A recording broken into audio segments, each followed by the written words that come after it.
Hey everyone, welcome back. Ready for another deep dive? Definitely.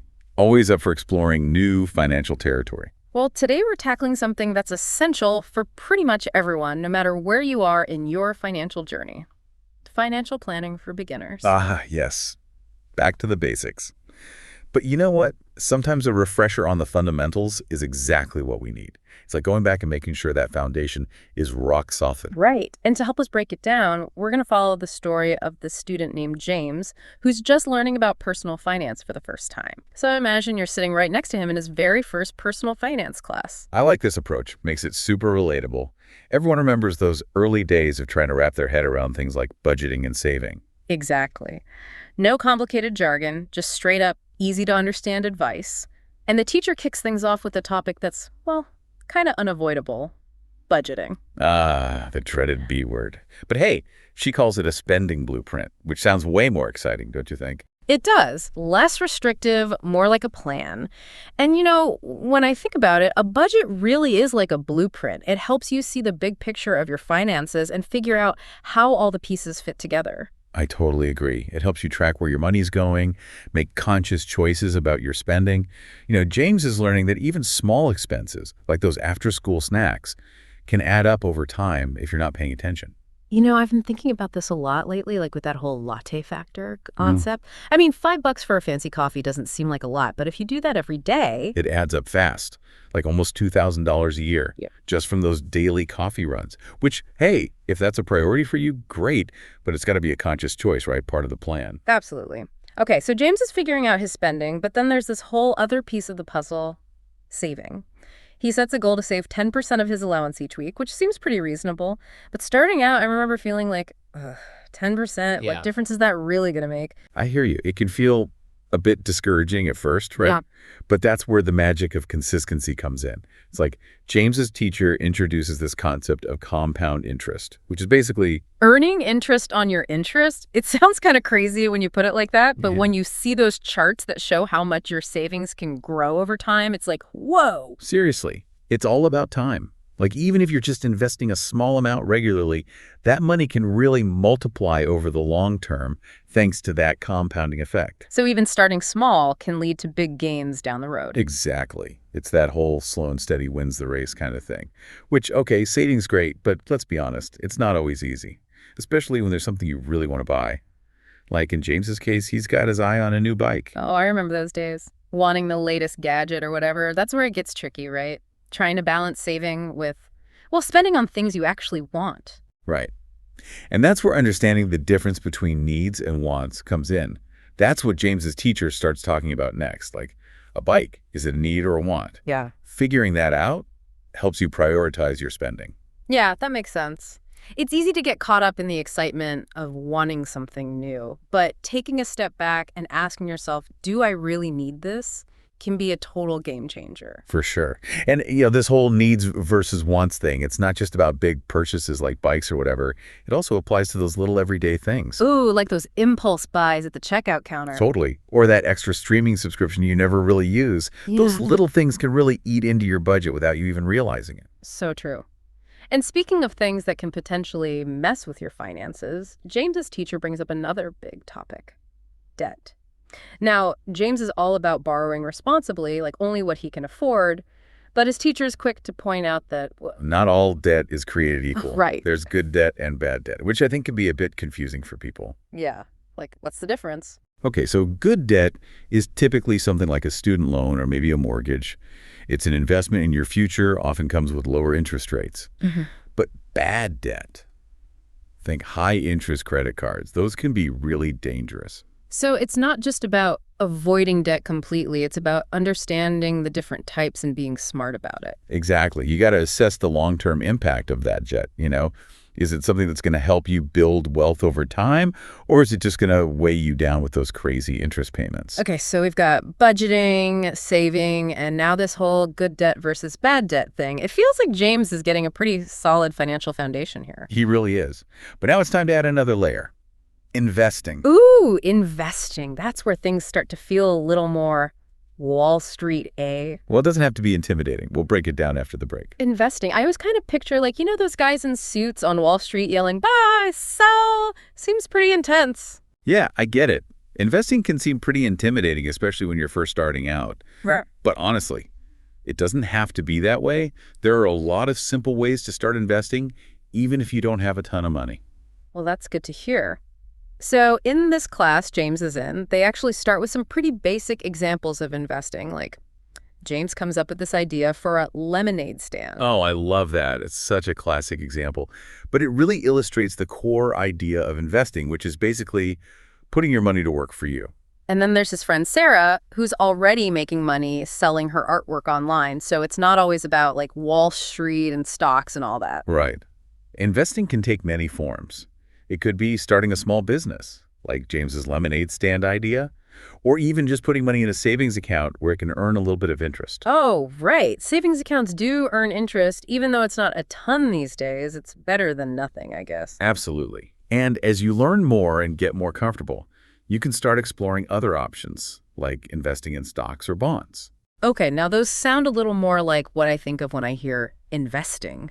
Stocks and bonds. What are those exactly? Well, imagine a company, like say, I don't know, your favorite video game developer or something. When you buy stock in that company, you're essentially buying a tiny little piece of ownership in that company. If the company does well and its value goes up, the value of your stock also increases. So you're basically betting on the success of the company. And if they do well, you make money. But what if they don't? That's the risk, right? If the company struggles, the value of your stock can go down. That's why it's important to do your research and understand the risks before investing in any individual stock. That's where things like index funds come in, which can be a little less risky, especially for beginners. Index funds, those are a whole other thing, right? Tell me more about those. So an index fund is basically like a basket of stocks. Instead of putting all your eggs in one basket by investing in just one company, you're spreading your risk across a bunch of different companies, often those that are tracked by a specific market index, like the S&P 500. It's like diversifying your investment, right? Spreading it out so it's not all dependent on one company doing well. That sounds a bit less scary. Exactly. Index funds are generally considered to be a more, let's say, a more conservative or lower risk investment strategy, especially for beginners. Gotcha. And what about bonds? How are those different from stocks? Bonds are a little different. They're more like loans that you make to a company or to the government. They borrow money from you for a certain period of time and pay you interest on that loan. Bonds are generally considered a bit less risky than stocks, but they also usually offer lower returns. So with investing, it's all about finding that balance, right? Balancing the level of risk you're comfortable with and the potential return you're hoping for. Exactly. It's all about finding what works best for you, your financial goals, and your comfort level with risk. This is all making a lot more sense now, but before James gets too carried away with all these investment ideas, his teacher brings up something super important. The unexpected. Life throws curveballs, right? All the time. You could get a flat tire, have an unexpected medical bill, all sorts of things can happen that you might not have budgeted for. And that's where the emergency fund comes in, right? That's the money you set aside specifically for those just-in-case moments so you don't have to go into debt or use your credit card. Exactly. It's like your financial safety net. It gives you peace of mind knowing that you have a cushion to fall back on if something unexpected happens. It's recommended to have like 3 to 6 months worth of living expenses saved in an emergency fund. 3 to 6 months, huh? That seems like a lot, especially when you're just getting started. Any tips for, actually building an emergency fund without getting totally overwhelmed? Oh, for sure. The biggest thing is just to start small. Even setting aside a little bit each week, like $10 or $20, can make a difference over time. And, look for ways to cut back on unnecessary expenses. James's teacher is really big on tracking expenses and being mindful of spending habits, huh? It's crucial. You'd be surprised how much money can just slip through your fingers if you're not paying attention. Yeah. It's all those little things like that daily latte or, eating out too much. I'm definitely guilty of that. Ordering takeout when I could just cooked at home, it all adds up. Oh, totally. But when you start tracking your spending, you really become aware of where your money's going.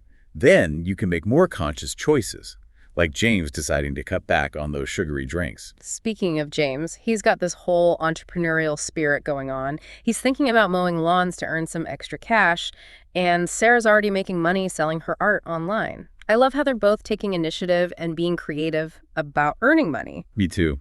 It's awesome to see young people being so proactive. It highlights the importance of, not relying on just one source of income. So it's not just about earning more, it's about having multiple streams of income. Right. It's about diversifying your income, which can give you more financial security and flexibility, especially with the way the job market is these days. Always good to have options, right? Totally. So we've covered a lot here. We talked about budgeting, saving, understanding debt, and now investing. But it makes me think about, like, the bigger picture. What are we working towards with all of this? That's a great point. It's about having financial goals and creating a roadmap to get there right. Whether it's saving for a down payment on a house or starting your own business or even just having enough money to travel the world, you need a plan. I know James's big dream is to own his own shop one day. So he's starting to think about these long-term goals pretty early on. Which is awesome. It's never too early to start planning for the future. And the sooner you start, the better, especially when it comes to things like retirement. That probably feels like a lifetime away right now, but trust me, it comes up faster than you think. Retirement, I'm just trying to get through this week. But okay, I get it. The earlier you start planning and saving for things like that, the better off you'll be down the road. Exactly. It's about establishing those good habits early on, so you're set up for success in the long run. Even small contributions to a retirement account now can make a huge difference over time. This class James is taking sounds pretty amazing. He's learning so much. He is. And another cool thing is, he's not doing it alone. He's got his friends and his teacher to help him along the way. Remember that bracelet-making project they're all working on? It's a fun way to learn about teamwork and entrepreneurship. Oh, yeah, I forgot about that. It's a good reminder that we don't have to figure all this stuff out on our own, right? There are people and resources out there to help us along the way. Absolutely. It's all about finding your financial tribe, people who can support you and share their knowledge and experiences. Because let's be real, even with the best intentions and a solid plan, we all make mistakes along the way. Speaking of mistakes, it looks like James might be learning that lesson firsthand. He admits to going a little overboard with video game spending. Well, who hasn't been there? We've all made those impulse purchases that we later regretted. But the important thing is to learn from those mistakes, right?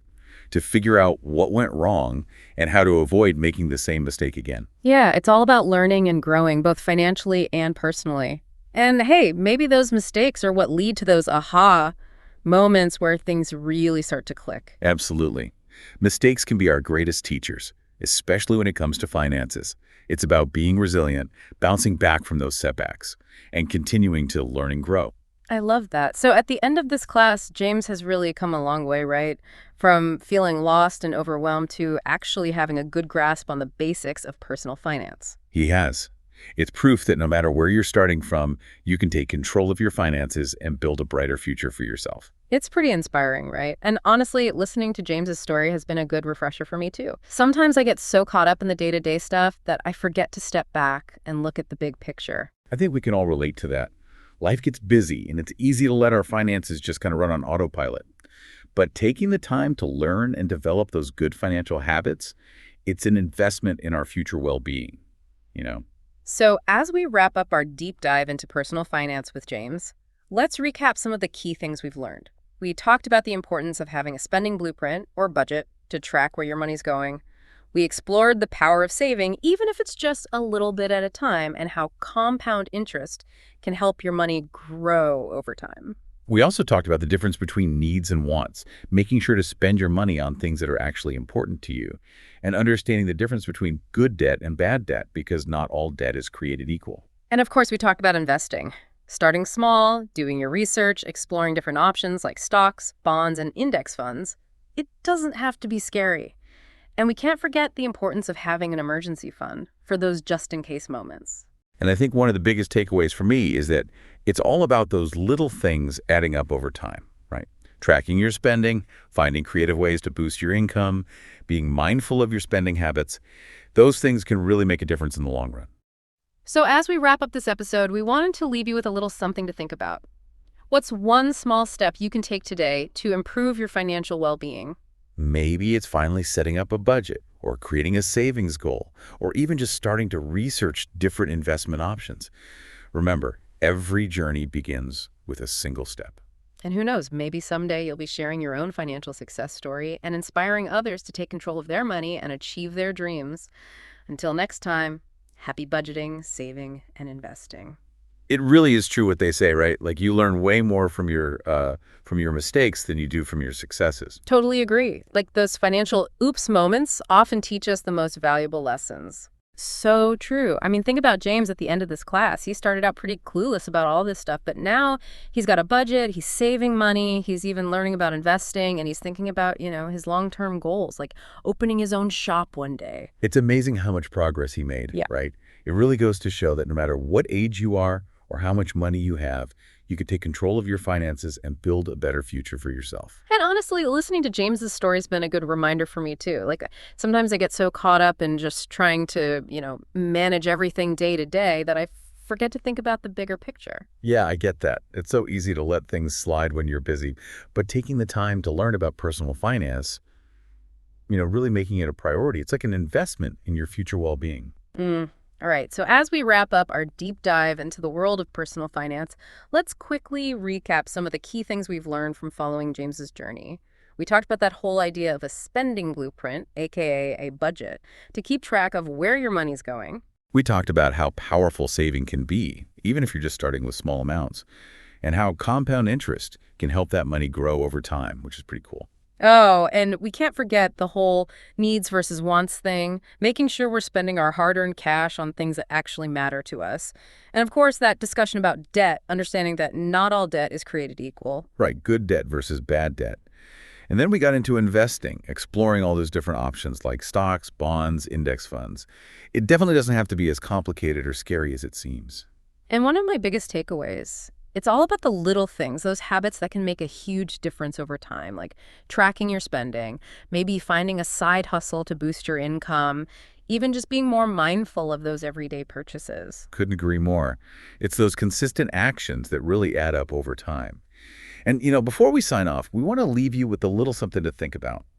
What's one small step you can take today to improve your own financial well-being? Maybe it's finally sitting down and creating a budget or setting a savings goal or even just doing a little research on different investing options. Remember, every journey, even a financial one, starts with a single step. So take that step. And hey, who knows? Maybe someday you'll be sharing your own financial success story and inspiring others to take control of their money too. That's what it's all about. Until next time, everyone, happy budgeting, saving, and investing.